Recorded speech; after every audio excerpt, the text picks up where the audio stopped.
Assalamualaikum warahmatullahi wabarakatuh. Waalaikumsalam. Waalaikumsalam warahmatullahi wabarakatuh. Oke, ini udah mulai belajar. Untuk mata pelajarannya udah tahu belum? Apa sebelumnya ini? Wah, kelanjutan nggak ini? Baru ya? Baru pakainya. Baru ya. Jadi ini mata pelajarannya sebetulnya ini ya. Ini global nih. Jadi setiap jurusan ada gitu. Jadi kalau di farmasi juga ada, di mesin juga ada, di kita TKJ juga ada. Cuman bedanya nanti di segi disesuaikan dari jurusannya aja gitu. Jadi mata pelajaran kita nih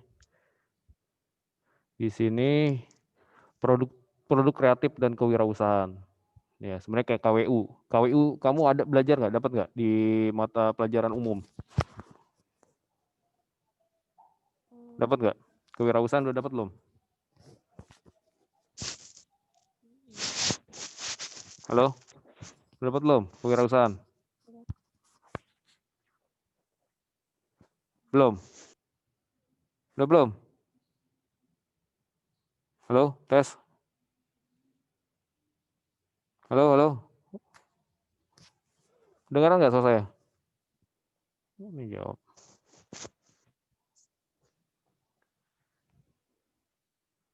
Halo?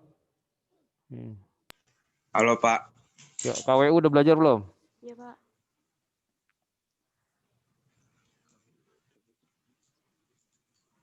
Belum? Di mata pelajaran umum udah belajar belum KWU? Belum ya, oke. Jadi ini KWU-nya versi TKJ ya, jadi intinya. KWU-nya versi TKJ. Oke, ini saya langsung share screen. Nah, itu materinya udah saya upload di Google Class, dicek aja. Nah, itu udah ke-upload. Nah, itu bisa kalian lihat di situ untuk materi kali ini. Udah kelihatan semua? Sudah Pak. Ya, jadi materi kita ini adalah produk kreatif dan kewirausahaan.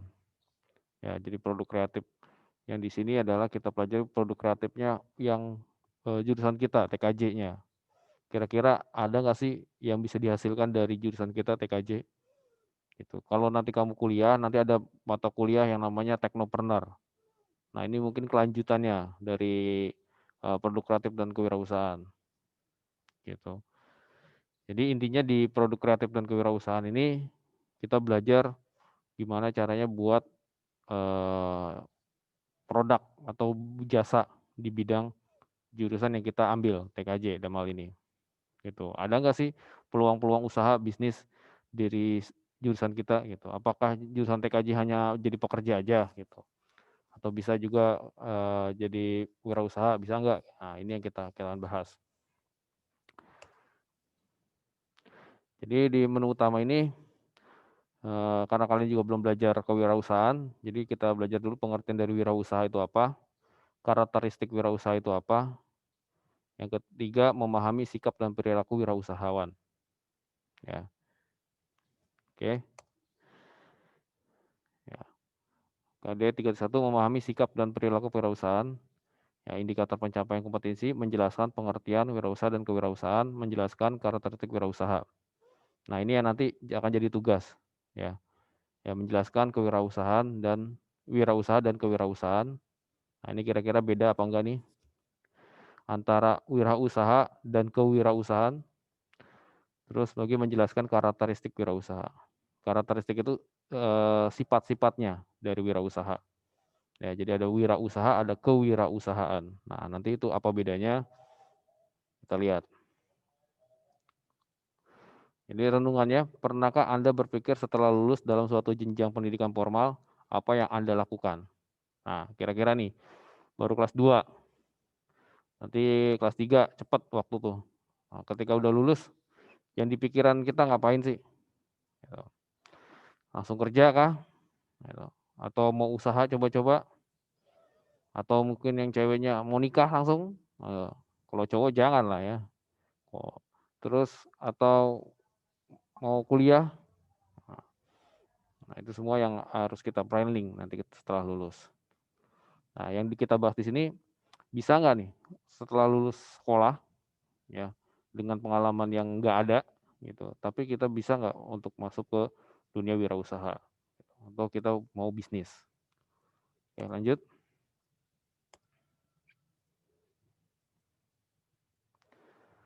Oke, yang pertama, apakah Anda hanya terdiam di rumah saja? Nah, nganggur berarti lulus. Ya nggak mungkin lah mau begitu, ya kan? Pasti harus kerja atau berusaha. Tidakkah Anda ingin mengaplikasikan ilmu yang dimiliki? Nah, selama 3 tahun belajar TKJ, ya produktif, pasti kan jamnya kita kan di SMK pasti lebih banyak produktif dibandingkan mata pelajaran lain. Nah, ilmunya berarti harusnya lebih fokus ke produktif.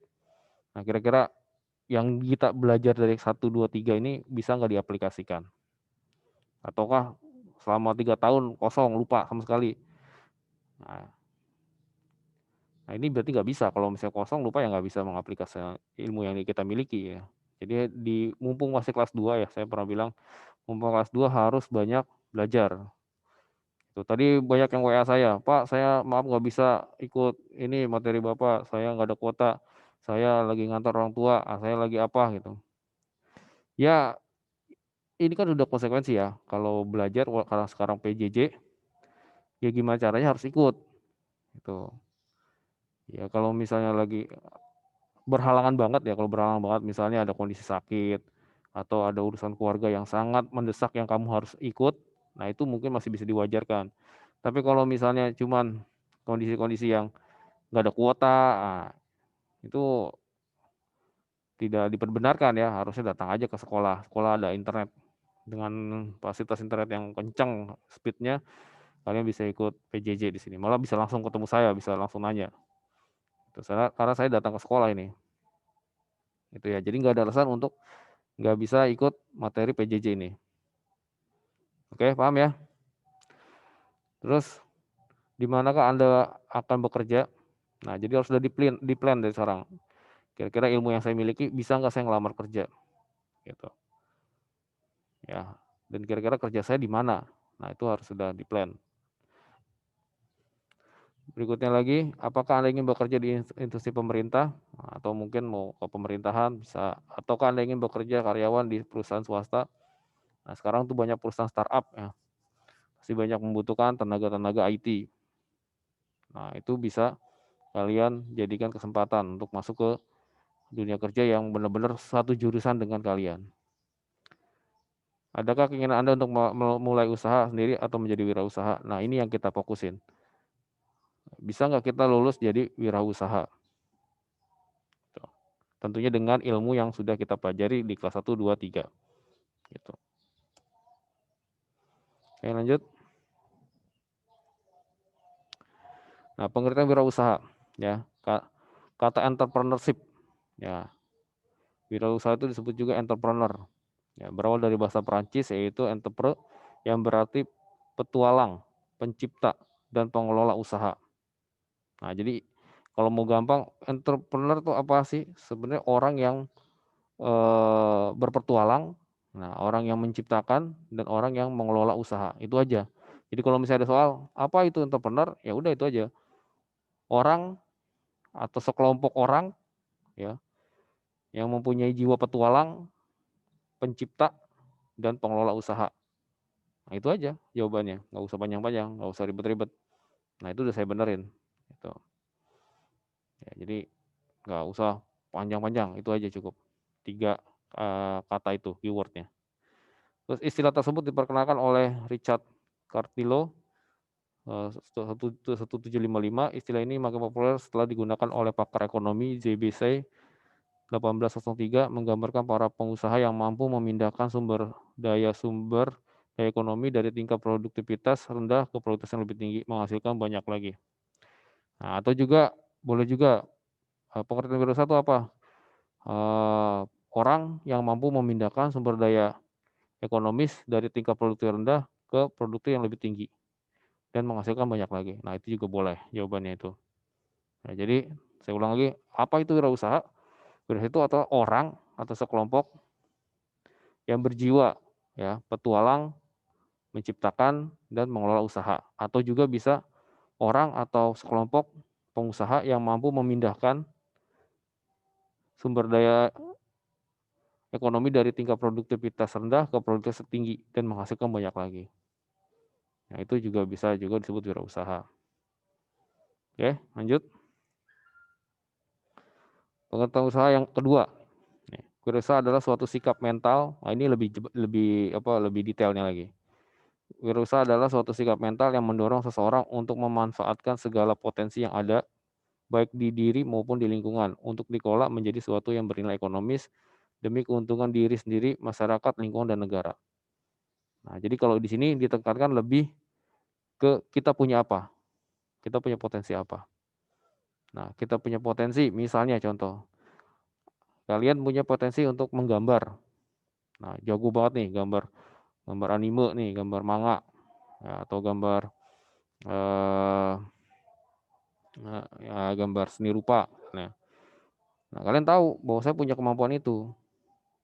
Nah, tapi jangan didiemin potensi itu, tapi harus dieksplor lagi, atau lebih lihat cari peluangnya. Kira-kira dari kemampuan saya ini, saya bisa nggak menghasilkan nilai ekonomis. Nah, ini bisa jadi ekonomis. Misalnya contoh tadi, bisa gambar.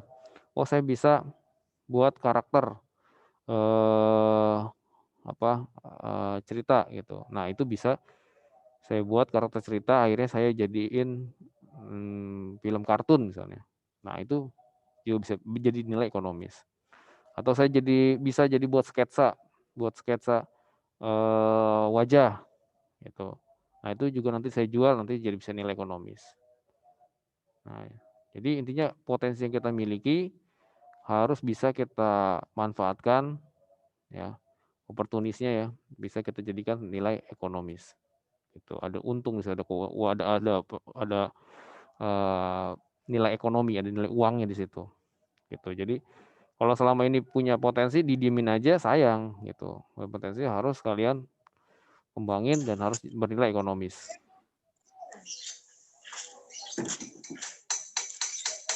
Ya, lanjut.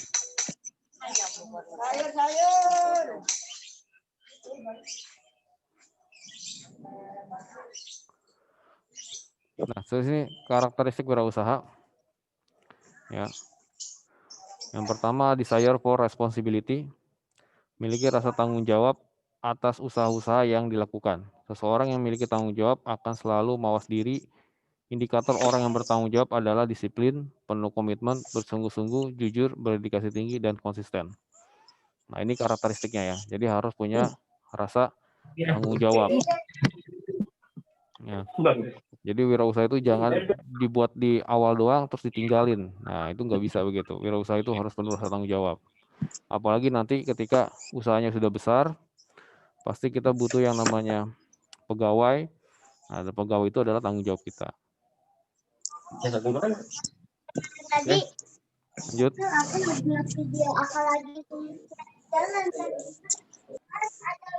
Nanti dimut dulu, yang itu dimut dulu.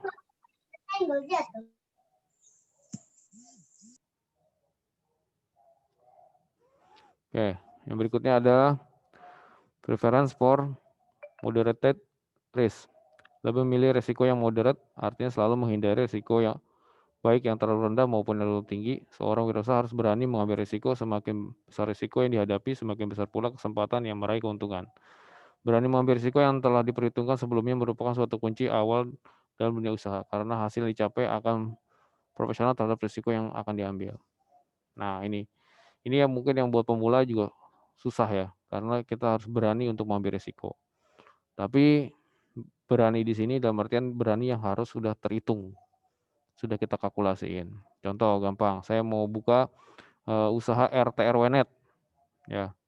RT RW Net itu jasa internet untuk daerah 1 RT atau 1 RW kita. Nah, saya harus mikir, di sini orang-orangnya udah pada berlangganan IndiHome belum? Atau IndiHome udah masuk belum? Nah, kalau misalnya IndiHome belum masuk, berarti kita berani ngambil resiko untuk buka usaha itu. Gitu. Atau belum ada ISP yang masuk sekalipun, nah kita berani.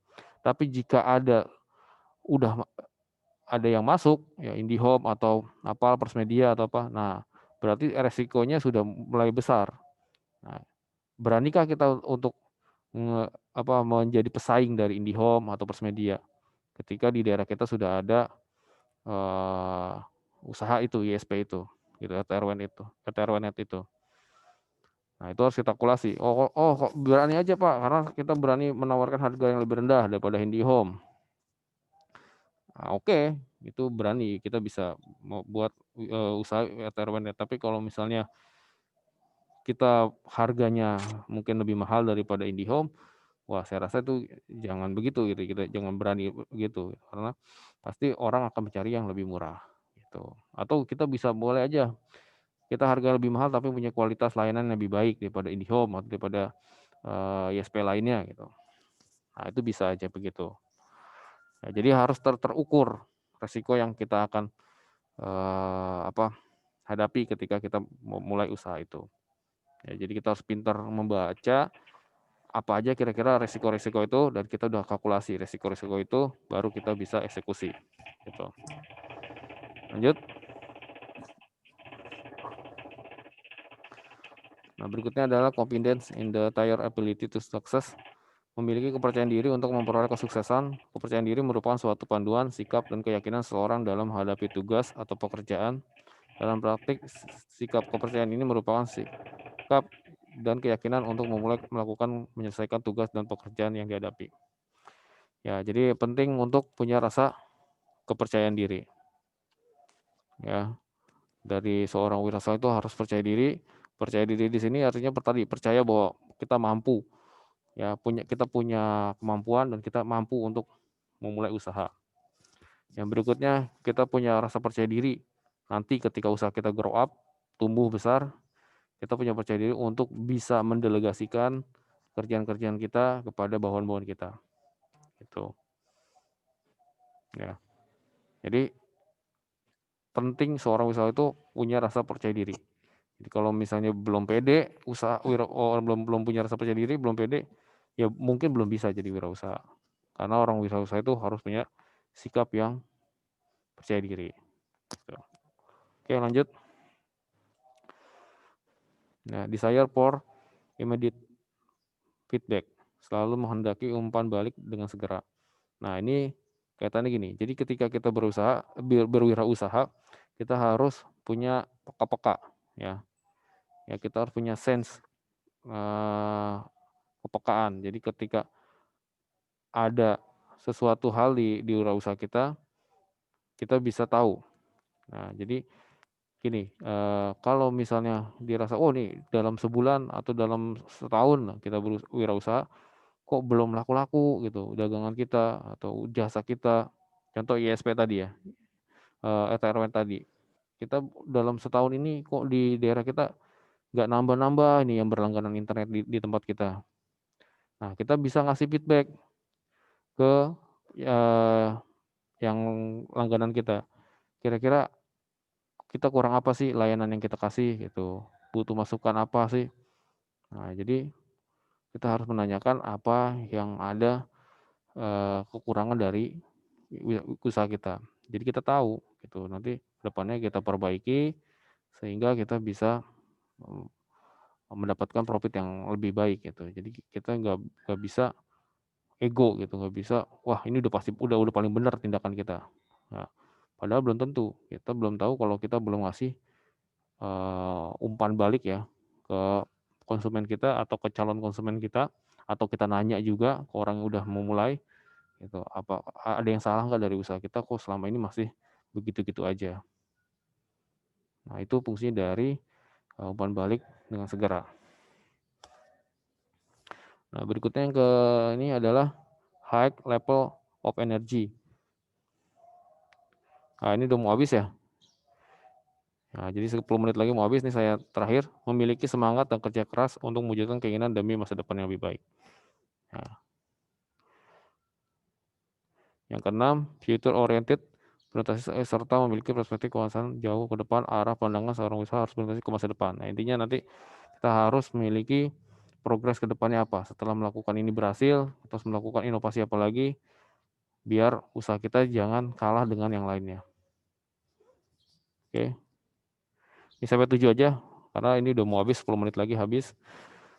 Memiliki keterampilan dalam mengorganisasi sumber data untuk menciptakan nilai tambah. Nah, ini terakhir adalah mengorganisasi sumber data. Artinya kita sebagai orang wirausaha harus bisa menganalisis data-data dari wirausaha yang kita udah jalanin. Contoh, kita punya data untung rugi. Nah, itu kita harus bisa baca. Untungnya berapa, ruginya berapa. Terus juga kita bisa baca lagi data yang ada di wilayah kita ini, cocok nggak kalau usaha ini, karena udah berjalan misalnya setahun tapi kok masih stagnan aja, masih begitu-gitu aja, ya berarti ada yang salah dengan data yang kita kemarin udah kumpulkan. Nah, jadi harus pinter mengorganisasi sumber data untuk menciptakan nilai tambah. Oke, gitu dulu dari saya. Kalau misalnya ada yang belum jelas, nanti kita bisa diskusi di WhatsApp, ya grup WhatsApp-nya. Jadi intinya di sini di materi ini nanti kalian harus buat bisnis plan ya, ujungnya nanti di UAS-nya. Buat bisnis plan, nanti kalian presentasikan usahanya apa yang kalian pengen bangun gitu. Ini kelompokin mungkin ada 4 orang ya, satu kelompok. Nah, nanti itu bisa jadi nilai UAS-nya gitu. Oke, gitu aja dari saya. Kurang lebihnya mohon maaf. Terima kasih. Nanti kalian tinggal tunggu di Google Class ya. Nanti dilihat situ materi yang sudah saya kirim. Sebelum diakhiri ada yang mau ditanyakan dulu nggak? Pak, Ya. ini nanti di-upload di YouTube, Pak. Ya, ini kalau bisa ini saya upload di ini juga di YouTube bisa, sama di ini juga, sama di Google Class-nya gitu. Oke, Pak. Ada lagi mau tanya? Ya, jadi saya ulang lagi ya. Jadi kalau misalnya tadi ada alasan nggak punya pulsa, nggak punya kuota, datang aja ke sekolah. Ya, sekolah nyediain. Tenang aja. Sekolah nyediain untuk kalian bisa belajar. Yang penting maunya belajarnya. Ya, untuk pelajaran apapun. Kalau nggak punya kuota untuk PJJ, datang ke sekolah, minta akses ke Patares, kalau TKJ, pasti dikasih untuk belajar. Oke, paham ya? Jadi tetap belajar, walaupun di rumah. Tuh. Ya, Pak. Oke, ada lagi yang mau ditanya? Ada batas waktunya nggak, Pak? Ada. Seminggu dari sekarang. Nah, karena nggak banyak kan materinya. Sekarang cuman pengertian wirausaha sama karakteristiknya aja.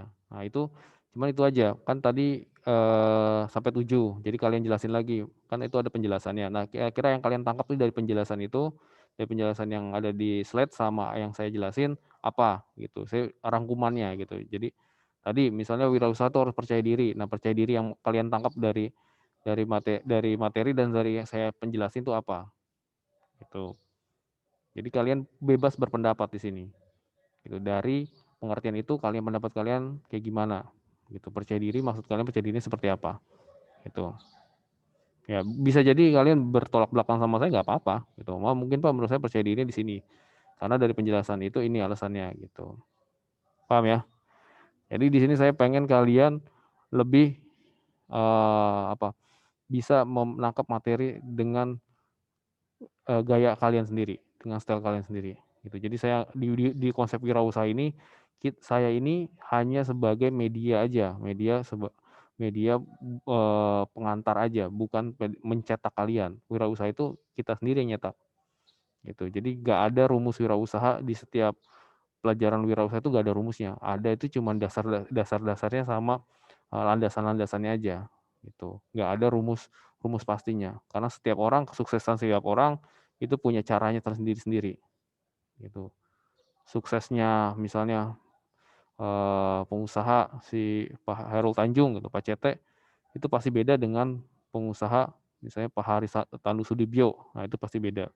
Gitu, nggak ada yang sama. Walaupun bisnisnya sama, misalnya media, tapi cara mereka untuk sukses rumusnya pasti beda-beda setiap orang. Nah, di sini yang saya akan ajarkan seperti itu. Jadi saya tidak akan membuat atau menyuruh kalian begini-begini, tapi kreativitas kalian ya, karena judulnya juga kreatif, kreativitas kalian untuk bisa sukses itu seperti apa.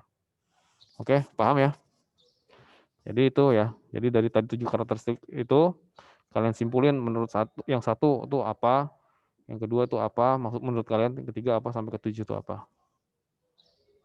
Gitu. Ada yang mau ditanya lagi?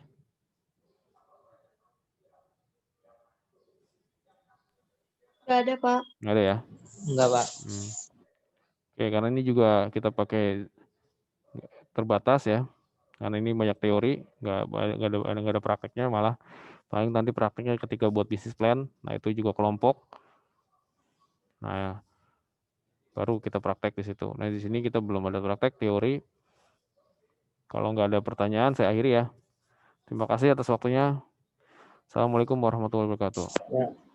Waalaikumsalam. Waalaikumsalam warahmatullahi wabarakatuh. Waalaikumsalam warahmatullahi wabarakatuh.